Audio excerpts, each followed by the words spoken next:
Welcome back to episode 4 of Building and Using a Corporate Sponsorship Sales System. I'm Rick Jones of FishBait and Engagement. So far, we've done 2 of the 12 steps. Remember, the first step was the foundation, that equal triangle, that balanced ecosystem between the property, the sponsor, and the fan. We also discussed step 2, which was all about the property's architecture. What are the things that we have to sell? So today in episode 4, we're going to walk you through steps 3, 4, and 5, namely the fit, targeting, and engineering. So we've got a lot to do today, so let's get started.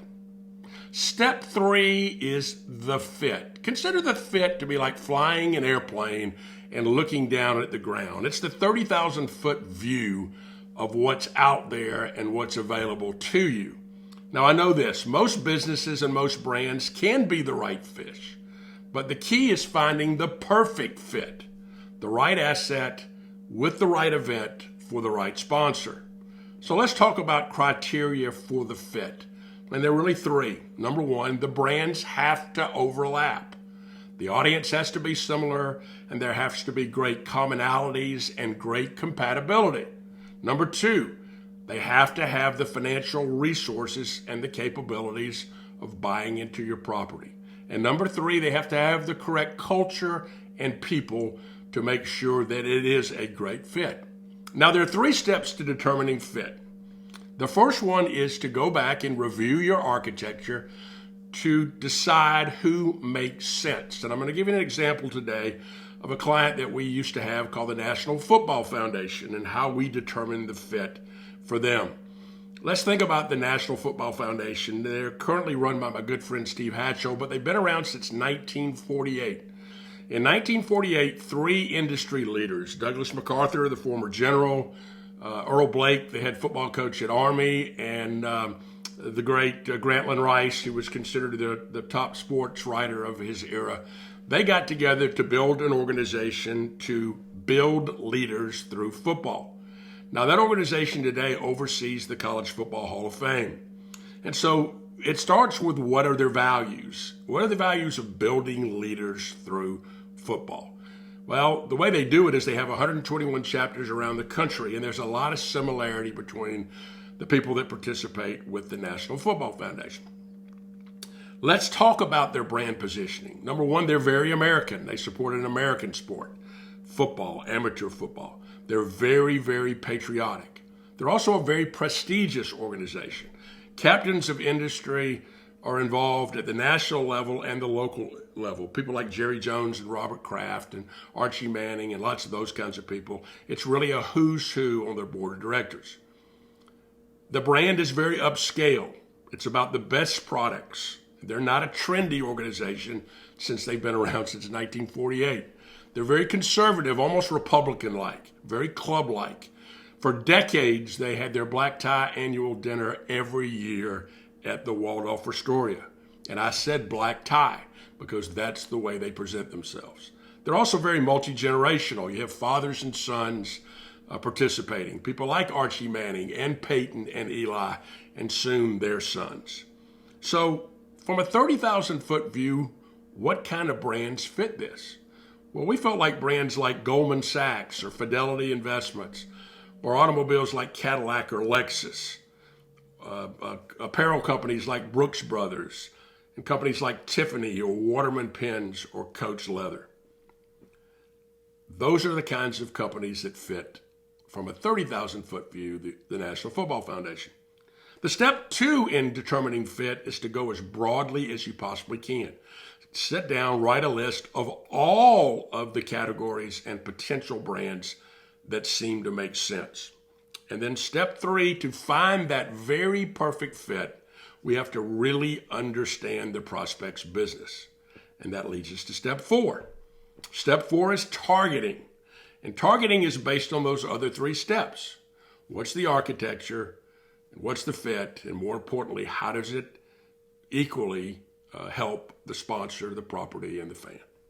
Now, in targeting your who's, I like to start, again, very, very broadly. I want to look at categories and then category management. I like to go deep and wide. Let's give you an example from the National Football Foundation. We said they were prestigious, they were old money in many cases. So what kind of automotive brands fit them? Well, clearly the ones like Mercedes or Cadillac or Infiniti or Lexus or Acura or Porsche. Those are the kinds of brands that would fit. I also encourage you to fish where other people aren't fishing. Find new categories and or prospects to seek out. I also think you ought to be partnering with your media sponsors or your media entities that are broadcasting your events. We do a lot of work with ESPN, and for the National Football Foundation several years ago, we got a media brief that they shared with us from Fidelity Investments. Well, at that time, ESPN was trying to sell the Rose Bowl, and they were looking for some additional bait to take to Fidelity to help them sell the Rose Bowl. So they came to me and said, hey, Rick, what do you got? Well, the brief was pretty concise. It said that Fidelity was number 2 to TIAA-CREF in providing and selling investment products to colleges and universities, to their staffs, their faculty, that kind of thing. And so they wanted to have a program that would enhance their viability on college campuses to largely the benefits administrator. And so we married them with the National Football Foundation, and that marriage has stayed for now almost a decade. The National Football Foundation, when you go into the Hall of Fame, they bring you back to your home campus, and they present you with a plaque on the field at halftime of a football game. And we have a little private reception before that with the president of the university and the athletic director, and oh, by the way, the benefits administrator, the athlete being recognized, and oh yes, someone from Fidelity. And it's worked out extremely well. I'm also a big, let me repeat myself, big person looking at people management. And so we spend a lot of time on LinkedIn. We also spend time with a thing called the McKay 66. Harvey McKay was a gentleman who owned an envelope company, and he came up with 66 questions that you should know about every one of your customers. And we're pretty faithful to that system. Now, here's what I know. Corporations never, ever buy any sponsorships. People do. We're talking about human beings. So you've got to target the profile of the people that can do that. And it starts with gatekeepers. Who can help you get in the door? Secondly, who are the influencers? Who internally can recommend you to someone to see you? And finally, you got to get to the decision makers. And the decision makers are those people that can tell you yes or no. There are plenty of people in the organization within the food chain that can tell you no, but you've got to get to someone that can tell you yes or no. So when you call someone, what are the key elements in play? Well, number one, they got to know about your property. Does your property something that's well known? What's the status and credibility of your property? What's the status and credibility of you? If you work for an agency, for your agency. If you work for the property directly, for that property. Do you have credibility? How do you fit generationally? If you're a 23-year-old trying to sell something to a 65-year-old CMO, you're probably not going to have a lot of credibility. How's your personality? Are you charming? Are you easy to work with? Are you persistent without being a pain? What's your likability? Do you show respect and do you earn respect? And finally, can you get referrals from people that they already know and respect that helps you get in the door? But the bottom line is this. You've got to bring that brand solutions to their problems or enhancing an opportunity. Now, let me tell you what not to do during this coronavirus pandemic. Cold calls with canned messages simply do not work. In fact, you get dismissed so fast. And I see this happen a lot right now. People are contacting me and others, I'm sure, via LinkedIn. They want to know me. And then they immediately send me a cold call, non-specific message that says, why don't you buy or take a meeting with me or whatever. It just doesn't make sense. The bottom line is this. If you can bring me a specific solution for my business, I'm all ears. But if you're giving me a generic pitch, then I'd like you just to go ahead and drop dead. So how do you bring me a specific solution to a problem I may have? Well, I'm a big believer that the key to selling anything is superior information. And you can get that information.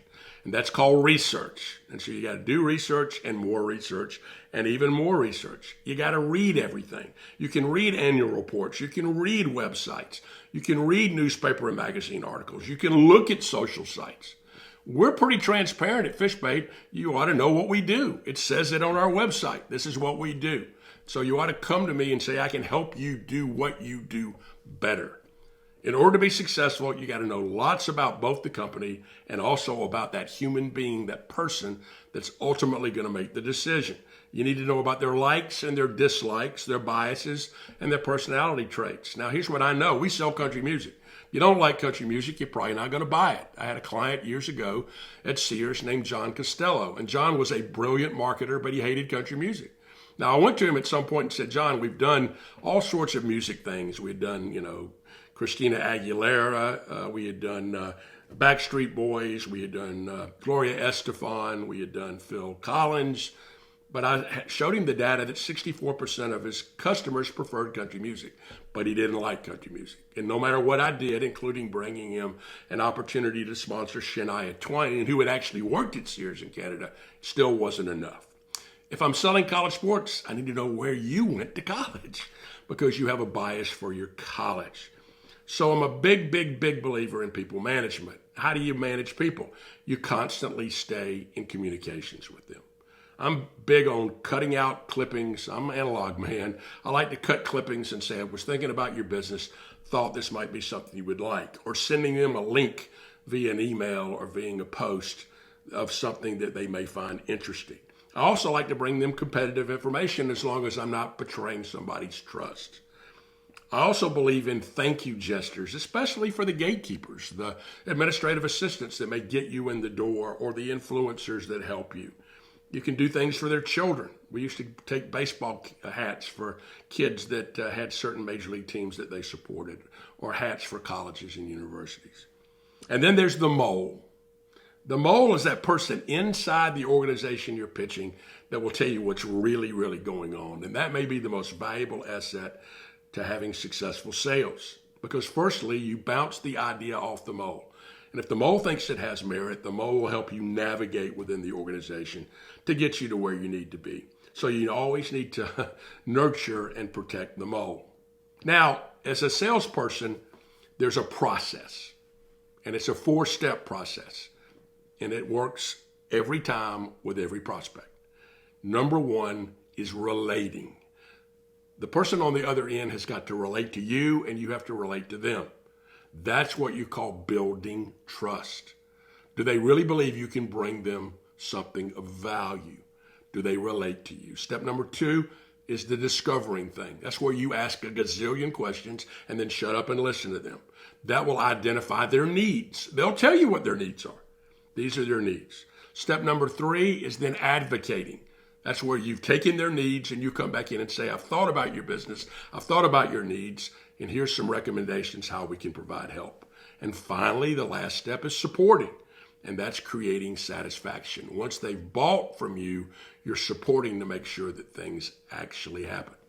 What happens when you go to a meeting and they really like you and you discover you can't help them? You don't have anything. Well, as the late, great Kenny Rogers said, you got to know when to hold them and know when to fold them. In this case, you fold them. I have folded many cases, many times, and then said, look, if I ever have anything good for you, will you come back and see me? And let me give you a story about that. I went to Walmart to try to sell them the Goodwill games back in 1992. The Goodwill games were going to be held in then the Soviet Union in St. Petersburg, Russia. And I went to a guy at Walmart, and I started to do my pitch, and he stopped me and said, Rick, what's your ratings going to be, and how much money do you want? And I quickly realized this was going to be a very short meeting. But I told him, and he laughed and said, how much do you want again? I said, $4 million. He said, go back and tell Ted Turner, if he writes Walmart a check for $4 million, we'll sponsor the games and we'll drive higher ratings because I have more people coming through my stores than you have watching the Goodwill Games. And guess what? He was right. It had taken me nearly 9 hours to travel to Bentonville, Arkansas for a 2-minute meeting. But I closed my notebook and said, you're right, let's go to lunch. And we did. We went to Golden Corral. He bought his, I bought mine, and I went on my way. But before I left, I turned to him and said, hey, if I ever have anything good for you, will you see me again? And he said, you didn't waste my time. Absolutely, I would. 7 years later, I call the same guy and say, I have something good for you. He said, get in here Tuesday at 1. I said, you don't even know what it is. He said, Rick, you hadn't called me in 7 years. It must be good. Let me tell you how good it was. They raised $23 million to build the World War II Memorial in Washington, D.C. So know when to fold them. You don't have to make a sale every day. You've got to make a sale at some point. Now, targeting is fishing where the right fish are. Event architecture plus the fit plus targeting then leads to the next step, sponsor engineering. Step 5 is engineering, and it's really the bait. Bait is the single most important element in fishing and in sales and marketing. Again, we called our company FishBait Marketing because we need to bait the hook to suit the fish and not the fisherman. In sales and marketing, the bait is the why. Why should you do this? And engineering answers that why question. Now, an event sponsorship is like a new automobile. Think about when you buy a new automobile. It's really a work of art, isn't it? You park it in the driveway so your neighbor can look at it and covet it. You don't let your spouse drive it. You don't let your kids eat in it. Well, that's not what an automobile is for. It's not a work of art. It's a transportation vehicle. But here's what I know. A transportation vehicle without a driver or without a road map or without roads or without gas won't go anywhere. Now, an event marketing sponsorship is a marketing vehicle. And the success of the sponsorship depends on what? The correct marketing plan and the appropriate funds to exploit all elements of the plan. Your job is to give the prospect that plan. And the plan starts with the bait. Now, we said earlier, you're no longer a salesperson, but a matchmaker. And so you're looking for the perfect match. Not any match, but the perfect match. And when you bring the perfect match, your batting average really, really grows up. So how do you create bait? Well, this is the part that I love about the business. If I could do anything the rest of my life, I would just sit and make up ideas for prospects and clients. Creating bait is so important. Engineering is the process of matching the objectives of the sponsor or the prospect with your assets and architecture and the right big idea. Engineering requires significant research and detail. There's no easy way to have an idea. You're going to match those saleable assets with those appropriate corporate sponsors. And it's based on a variety of criteria that we've discussed already. Availability, audience specificity, category exclusivity, marketing objectives, activation opportunities, timing, budget, all those complicated things that go into there. Here's what I say about bait. There's no magic wand. But there is a magic formula for everybody. The problem is it changes constantly. And the formula is different. Let me repeat this. The formula is different for every single prospect. So for you guys that are sending out the same pre-packaged canned sponsorship proposal, you're going to get beat regularly because nobody buys that way anymore. The packaging and the pricing needs to be solely and exclusively for that specific prospect. Now, here are 6 questions I want you to answer for each of the prospects you're going after. Number 1, how do they make money? If you can help them make more money, my good buddy Jack Birch calls it selling 2 more, 4 more. If you can help them make money, you're going to be successful. Number 2, what is their brand positioning? What is their North Star? How do they position themselves differently to their competitors in the marketplace? We talked earlier about pizza and how Little Caesars does cheap pizza. That's their differential. And Domino's does fast pizza. And that's their differential. What are their brand attributes? That's the question number 3. Question number 4, What are their corporate values? What do they stand for? Question number 5, what are their business challenges? Find the pain, find the challenges, and bring solutions to the pain, to the challenges. And question number 6 is, what are their current marketing initiatives that you can swim along with? Bait is really the contextual big idea that ties everything together. I have never sold a sponsorship without the right specific idea for that prospect. In some cases, you use media and other partners as part of the bait. You may use personalities. When we did MasterCard's World Cup program, it was a global program. We needed a global ambassador to talk about the things we were doing.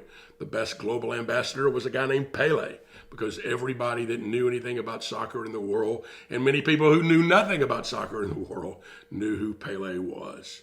You've got to look at ways to be opportunistic and take advantage of things. You've got to look at the timing of things. You got to look at seasonality. So many brands and businesses sell most of their goods and services fourth quarter around the holidays. Do you have fourth quarter initiatives that can drive sales for them? Then what's their current mindset? See, I believe coming out of this coronavirus pandemic, the mindset of most Americans is going to be, how do I help my fellow man? How do I figure out ways to buy things that also do good for other people? I think you're going to see that.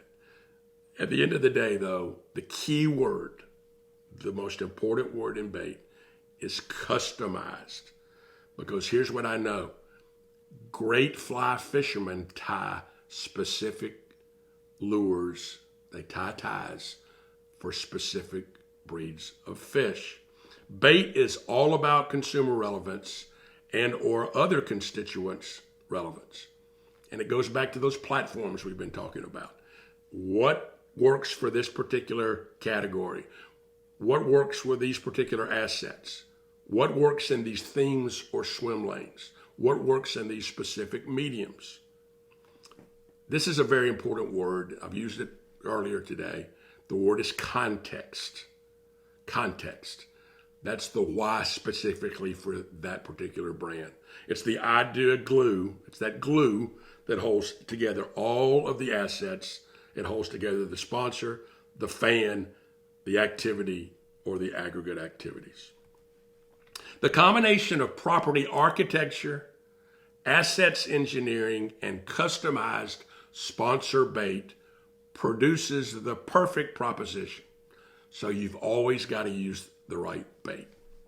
So here's your assignment from episode 4. I want you to take one thing you're trying to sell, and I mean a very specific thing. Don't be broad here, be very, very narrow. For example, if you're involved in selling sponsorships for a college football team, do something like selling a presenting sponsor of your student section. That's how narrow we're getting. But you get to pick anything you want. And then firstly, list all the categories that fit what you're trying to do. Then list specific brands for targeting, and then find a big idea for just 4 of those brands. And then you can begin to work off that as we go through the rest of the steps. And we'll see you next time.